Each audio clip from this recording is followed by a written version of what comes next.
is it was a lovely day on Sunday or Saturday? Sunday. And if you weren't there, you could check in with somebody just so you can be aware of information that was shared. One thing is that you all need to know, and it looks like it worked because it looks like a lot of people are here. Of course, we don't know who isn't here, who's floating around out there pushing buttons on the old website, on the old newsletter. But hopefully they'd let us know. So the newsletter is going to go to monthly, once a month newsletter, and it will be, I think we're exploring it, but it will be more oriented towards intra-Sangha news connection.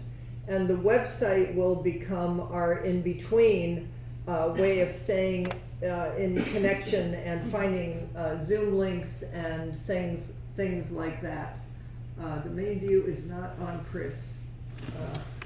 There I am. It doesn't have to be. It doesn't record correctly. That's weird. No, it's. It looks like whatever happens. Anyway, so we will be sending out the website weekly for a while to get us in the habit that's, and so please go to the website and look around and get to know it. And Shelley's been working really hard, and there's beautiful. And there's amazing little nooks and crannies. It's like you push one thing and here, and then you open it up, and it's like, wow.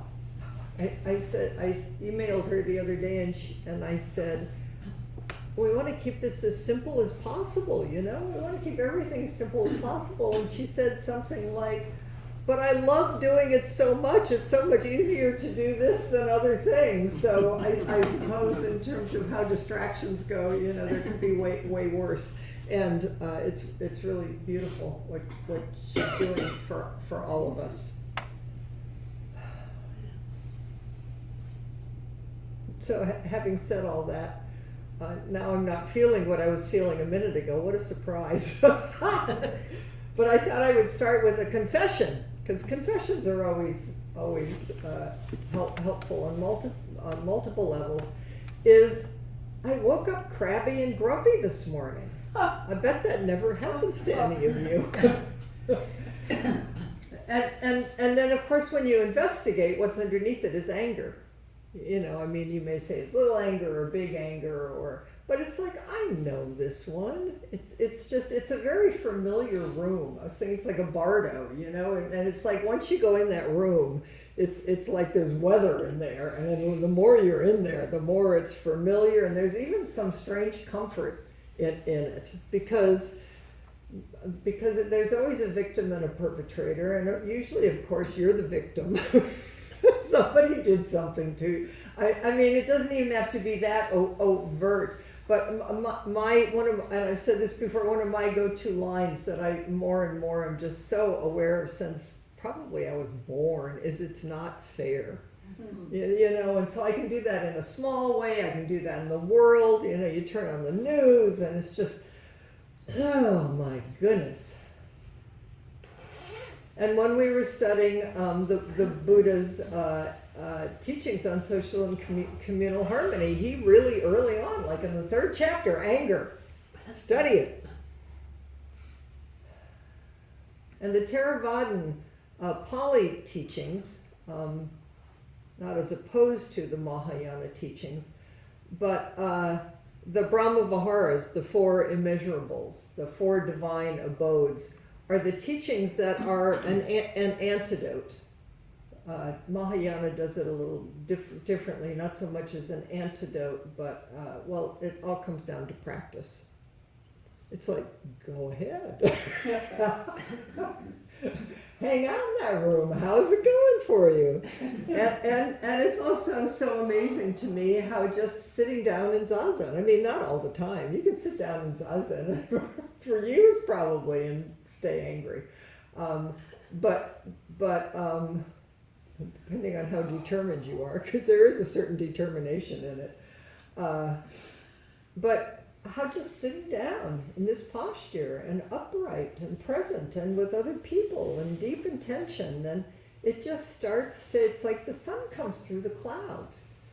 And then of course there's a choice moment after moment. Yeah, but floats in, then you choose again and you choose again. And I realize it feels like part of the confession, and then we're going to go into the four immeasurables, is to, I'm saying this to myself, but maybe it helps all of you, there remains some part of me that thinks that if I don't stay angry, the world is going to be unjust. Mm-hmm. You know, it's like, this is my personal responsibility, and you can talk about loving kindness and compassion, go ahead. But you know what? There's a world, and people, and things happen.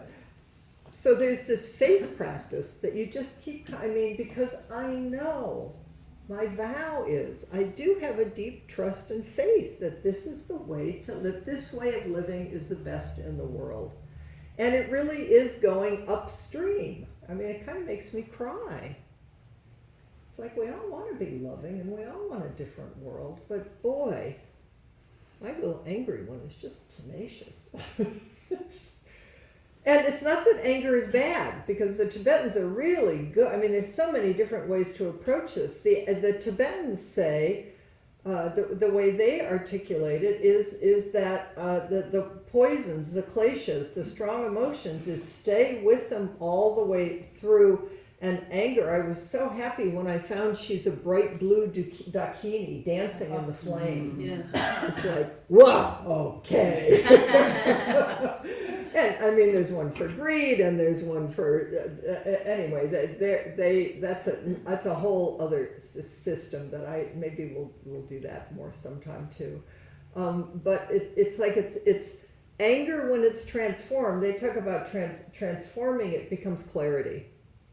So you sit with it all the way through, and then you could say the appropriate response arises, or you come to the place of the ground of the four immeasurables, and then out of the place of commitment to love, compassion, joy, and equanimity, some response that comes forward that's just not the same old karmic stuff. It's like my husband said something to me, I can say something back to him. How many times have we done this one? You know, and we both practice with, take a breath, what's going on, what really needs to be said, because there's always something wise and kind that can be said in the midst of its practice. It's ongoing practice forever. I don't have any great great if you quote, get enlightened, whatever that, but to me, this is continuous practice. That is enlightenment, and we do it with and for all beings. Okay, so having said all that, thank you for listening. On Tuesday, I brought forward some of Thich Nhat Hanh's teachings, and I just brought his book again that I was using just because it's such a great just ground book of Buddhism, to just understand basic concepts. The heart of the Buddha's teachings, transforming suffering into, there's transforming again into peace, joy, and liberation.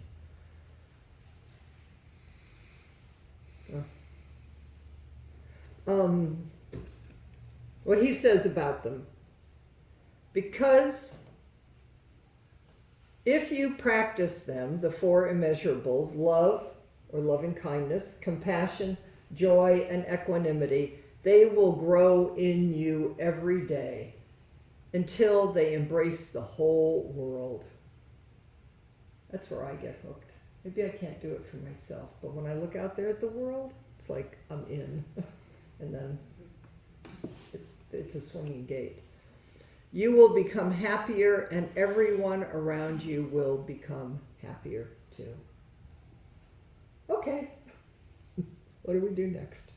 So we're just going to keep doing this and coming at it from 100 million different ways forever, because we're human beings. So now I want to, and I did a little of this on Tuesday, Ayakema. I want to use her words, because Ayakema was born Ilse Liedermann in Berlin in 1923 and was a pioneering Buddhist nun in the Theravadan tradition from her ordination in 1979 to her death in 1997.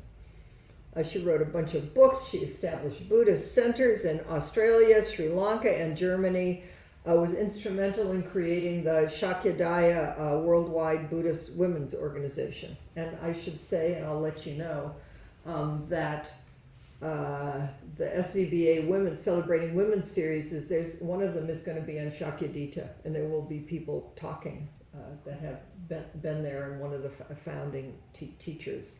I also really want to recommend the one on Saturday from 12:30 to 2:30 our time. They're really interesting, kind of feisty Buddhist women. I'm so interested to hear what comes forward from all of them. So, Ayakema. These are a lot of it comes from what was on. I posted something from her in the newsletter. She says you can be whole only with a heart united in love. True love exists when the heart is so broadly trained that it can embrace all human beings and all living creatures. If we learn ways to practice love, compassion, joy, and equanimity, we will know how to heal the illnesses of anger, sorrow, insecurity, sadness, hatred, loneliness, and unhealthy attachments. Amen. Okay, so I'm piecing together different parts of it, and I hope bringing forward language that also moves you in some ways. So the first aspect is she calls true love. True love. We usually say loving kindness, but she wants to call it love. The intention and capacity to offer joy and happiness.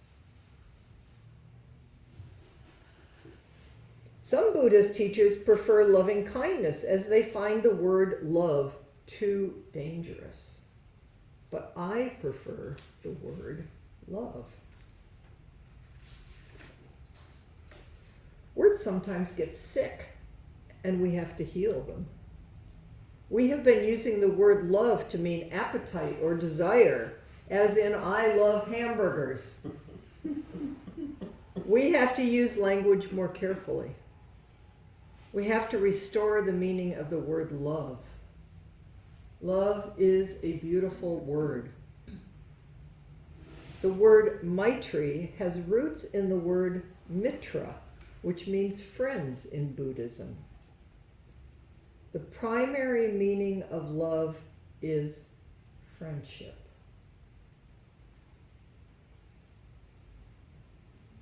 Which means, so the Buddha of the future is Maitreya, the Buddha of friendship and kindness and love. So that's the Buddha world that we're bringing into manifestation. She says you have to practice looking and listening deeply so that we can know what is an appropriate response of what to do and what not to do to make others happy.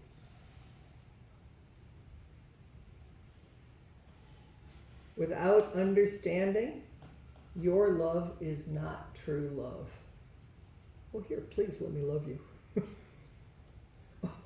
Why are you not looking happy? I was being such a nice person. You need to understand the needs, aspirations, and suffering of the one you love. We all need love. Love brings us joy and well-being. My husband loves when I cook for him. He's Italian. How many times in our marriage has he told me this?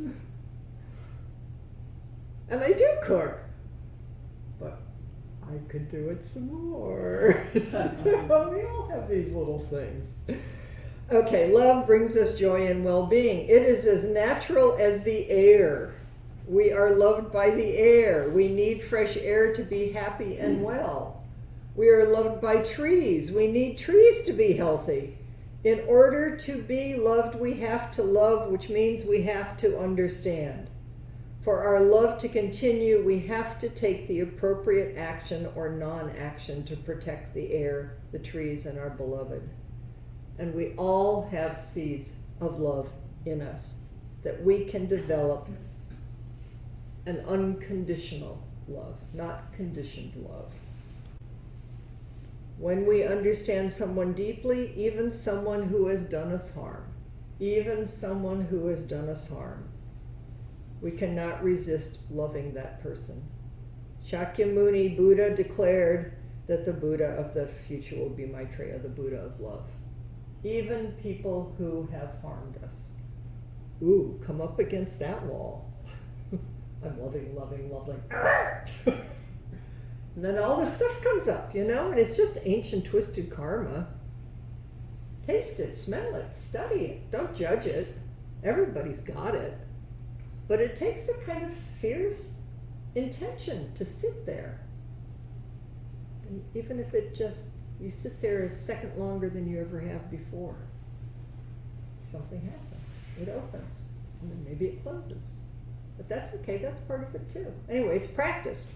So, in Theravada tradition, it's very well thought out and delineated because there are near enemies and far enemies of each one of these. So the far enemy of love, as she says, is obviously hatred.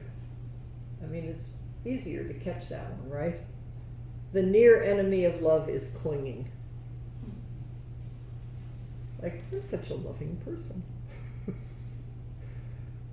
What's going on here? Study it. Clinging means that we're not standing on our own 2 feet and giving love, we're holding on to someone. Love me, please love me. Did I get it right? Do you love me? Did I get it wrong? What can I do? It looks like real love, but it's really possessiveness. There's everything's always entangled, but there's that extra element of it. We always have to be on the lookout to recognize the negativity within us. We're always searching for its causes outside ourselves, but they're not there. They always lie in our gut and darkened heart. She doesn't mess around. So the point is, recognize, don't blame, change, exclamation point. We must keep replacing the negative with the positive. And then this will be the foundation of self-confidence and security and helps us, as she says, not to be afraid of anyone. Study fear. Loving is scary. Loving takes courage. Our little self may think it wants it, but you know what? It's pretty vulnerable. And we've all been hurt. Everybody has been hurt. Anxiety becomes unnecessary when we've realized that everyone is the creator of their own karma. This feeling of love, which is not aimed at only one person, forms a basis for our whole interior life.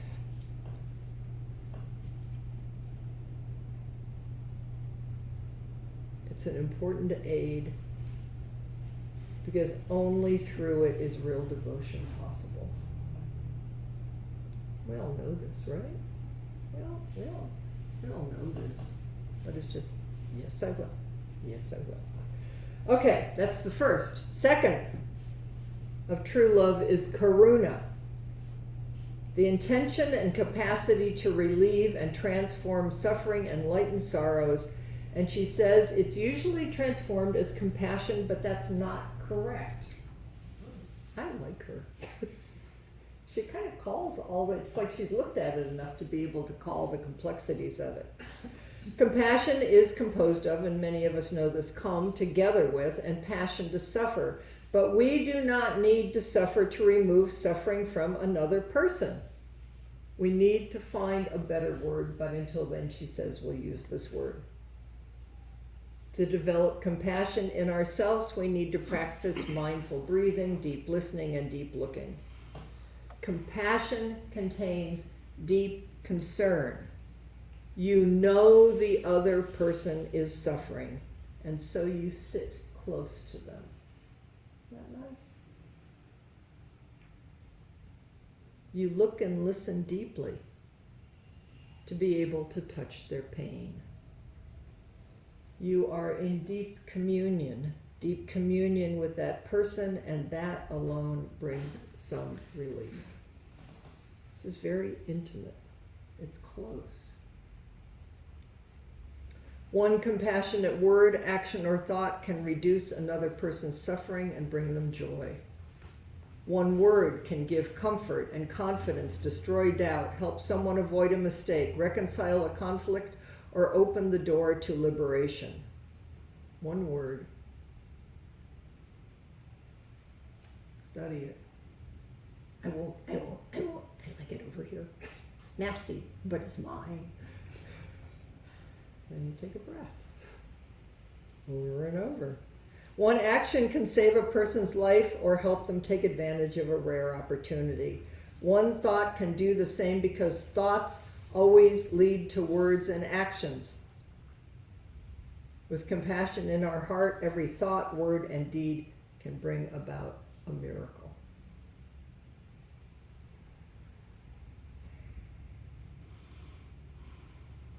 We need to be aware of the suffering, but retain our clarity, calmness, and strength so we can help transform the situation. I keep saying this, but it's one of the things I keep feeling in this time. It's so bad out there, and it's probably going to get a lot worse with name calling and divisions and oy oy oy. So what's our vow?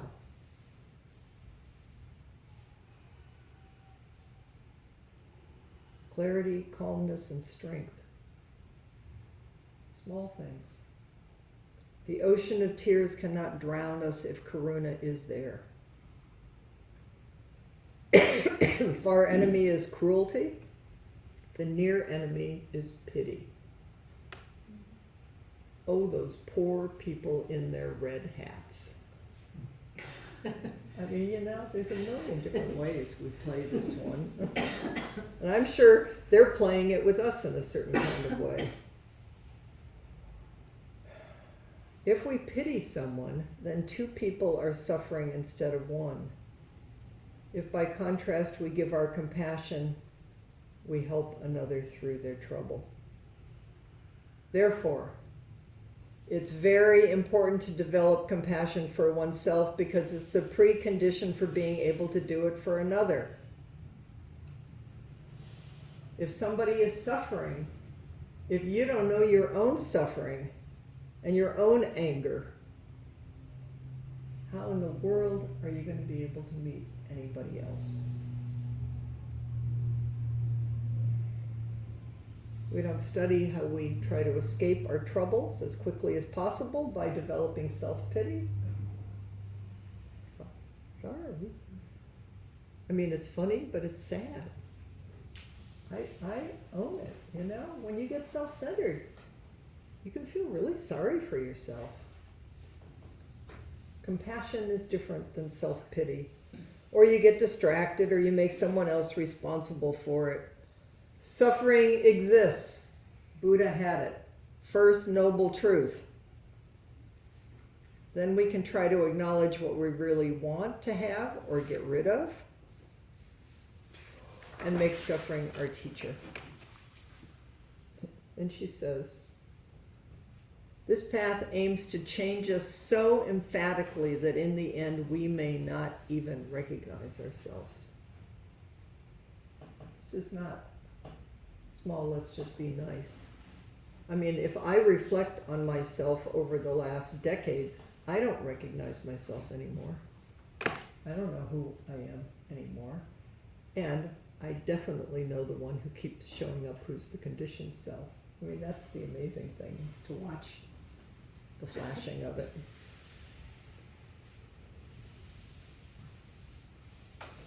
Suffering strikes everyone without exception. Even the so-called badness of others can't bother us because it only arises out of ignorance and suffering.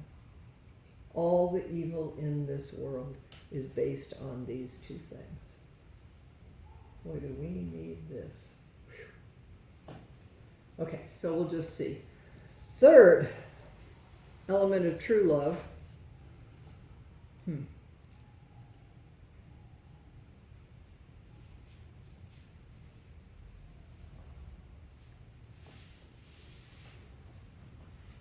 Wondering maybe what I'll do is maybe we'll stop there. Love and compassion. Where we'll go on Tuesday, which means you'll have to listen to the Tuesday talk if you don't come. Because you're going to be so interested to know what the other three are for, the other third and four are. But I'll tell you just in case. The third element of true love is mudita, joy. The far enemy is envy. It consists of greed and hatred. And the near enemy is hypocrisy. But I'll say more about that on Tuesday. And the fourth is upeksha, which means equanimity. Non-attachment, non-discrimination, even-mindedness, or letting go. And the true enemy is... I never liked this. I never had much equanimity with this one. The enemy of equanimity is excitement. Doesn't mean squash your joy, but pay attention to excitement. We got it. We don't have it. Woohoo!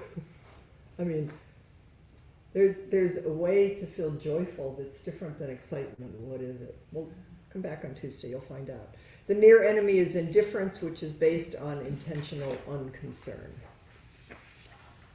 Okay. So, but let's go back to Maitri, friendship. Far enemy is hatred, the near enemy is clinging, and compassion.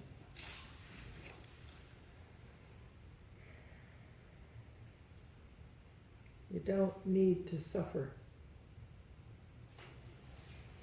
to remove suffering from another person. Far enemy is cruelty, the near enemy is pity. So I'll bet there's stuff bubbling up in you about all of this. Some insight or some aha or some curiosity. So if I put you in groups of three, let's talk about love, Maitri, as friendship. Let's talk about compassion, not as you have to suffer to take care of those poor other suffering people in the world. What is compassion? And what is it just to sit closely with someone? Is that physical, emotional, spiritually? I don't know. You can pick up any part of this, okay? So wherever it takes you. Hopefully this all takes you someplace that you didn't know. Start with what you know and then just keep going. And we'll have about 15 minutes, a little less than 15 minutes. So groups of three. Love and compassion. What do you like about it? What do you don't? Be honest. It looks like there's one group of people